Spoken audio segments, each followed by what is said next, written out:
Coming up next on SportsCenter, find out what former Yankees prospect had the biggest day in the major leagues today. With the Cubs in Houston, could Sammy Sosa become the first man to hit 60 home runs twice in a career? And on the eve of the NFL season, how far is the league going to go in its investigation of the 49ers salary cap issues? Chris Mortensen has a report. That's on SportsCenter coming up next here on ESPN. For more, log on to ESPN.com, part of the Go Network, go.com. And you'll want to check on the Red Sox putting a hurting on the Yankees tonight on SportsCenter. As they tell me, Trot Nixon had a home run today. So, wife, that's the husband of Catherine Nixon, one of the folks in our truck there. So congratulations, Catherine and Trot. And by the way, thanks for the autographed baseball. 217 laps in the books, and we are about to go back to racing here at Richmond International Raceway. It's Jeff Gordon, Mark Martin, Bobby Labonte, Tony Stewart, and Jeff Burton. 1 through 5 as the green is about to fly. Green, green, green.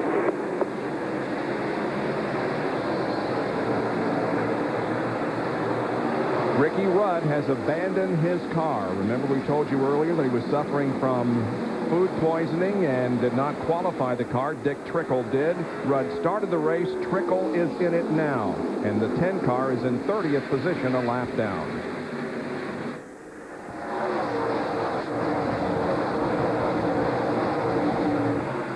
And Jeremy Mayfield, the 12 car, trying awfully hard to get one of his laps back.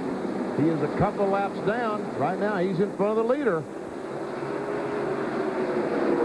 Had a flat tire early in the race and has never been able to make up. He got 3 laps behind and has tried several times.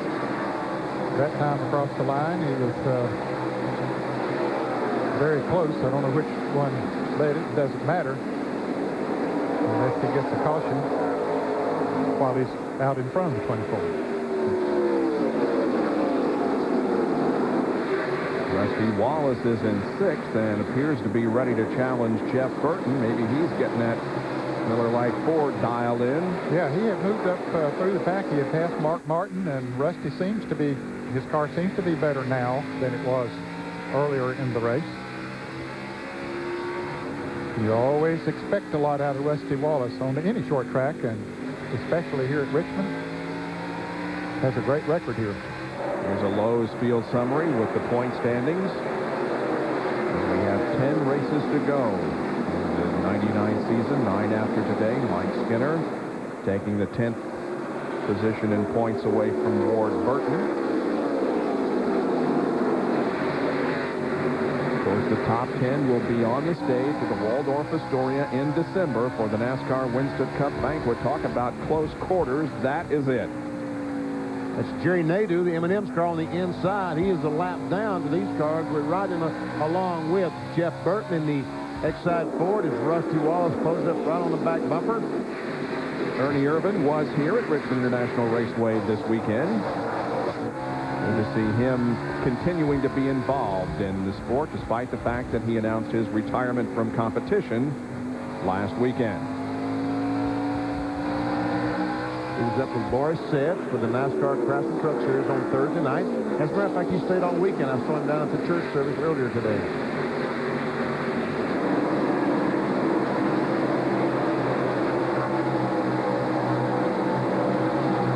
Back up front there are your top 4. Now again, the 12 car is getting one of his 2 laps back. Gordon, Martin, Labonte, Stewart, 1 through 4.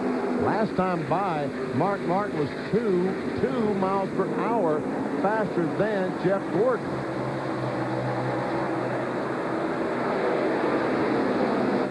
And that time, Bobby Labonte was the 99 car. Jeff Burton was the quickest car. Yep.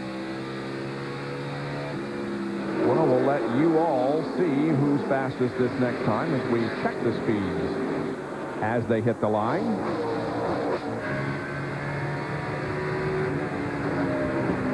Jeff Burton again. Yep, over 121. Stewart second, Bobby Labonte third. And we're on board with Jeff. And guess what Jeff Burton has done to pick up that speed? Watch this. Watch this. He's on the bottom of the racetrack.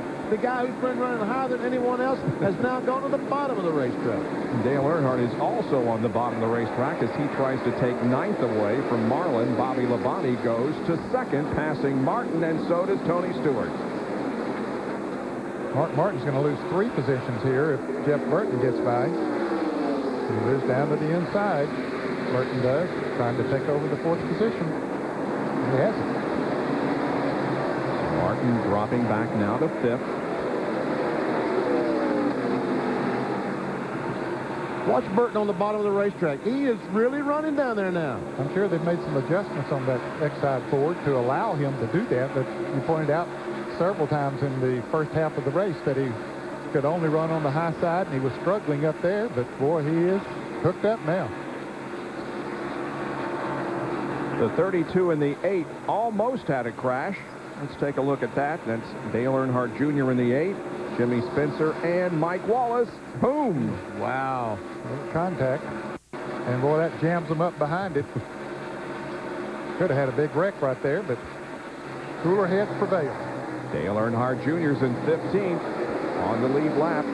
His dad is 9th. And look at Jeff Burton going by Tony Stewart. That's the first time we've seen that happen tonight. Yeah, he's been passing cars, Tony Stewart has, and Bobby Labonte has caught Jeff Gordon, and he's trying to take the lead. Bobby Labonte has led 3 laps here tonight. Gordon has led 36 so far.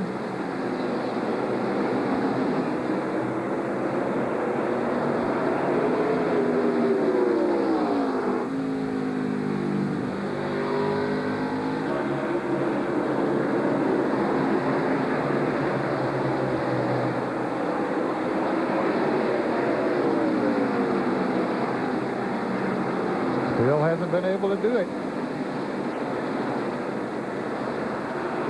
Jerry Punch has a report on Jeff Burton, who's running 3rd. I spoke with Frank Stoddard, and what he did was exactly what we heard Bobby Labonte did earlier tonight and Rusty Wallace. On that last stop, they took a rubber out of the right rear, and that tightened up Jeff enough, and now he can run the car on the bottom of the racetrack and still get enough fight to get up off the corner. That rubber has made a huge difference in the 99 car. Bill Evers? The last 2 restarts, Mark Martin has not been very good. He just told Jimmy Fennig on the radio about 3 laps ago, this car is just way too tight. Have to see if it loosens up as they go along, but Mark's given up several good positions here early after the green.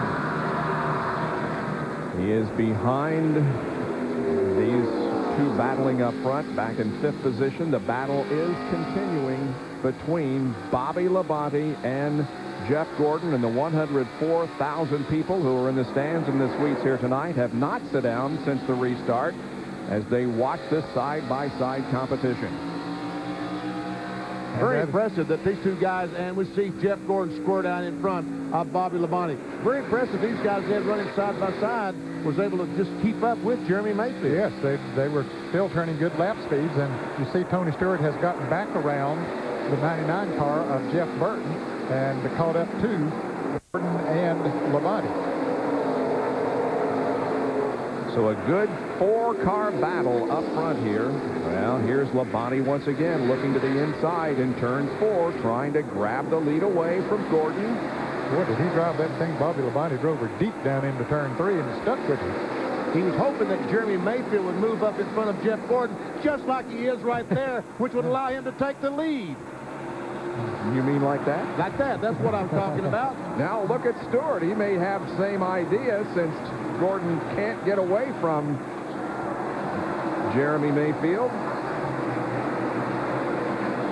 And indeed, Tony Stewart goes to 2nd. So Jeff Gordon all of a sudden falls back to 3rd as he gets caught behind Jeremy Mayfield. Bobby Labonte now has the lead of the NASCAR Select Batteries 400. 239 laps in the books. Back after these messages, Labonte leads Stewart, Gordon, and Burton.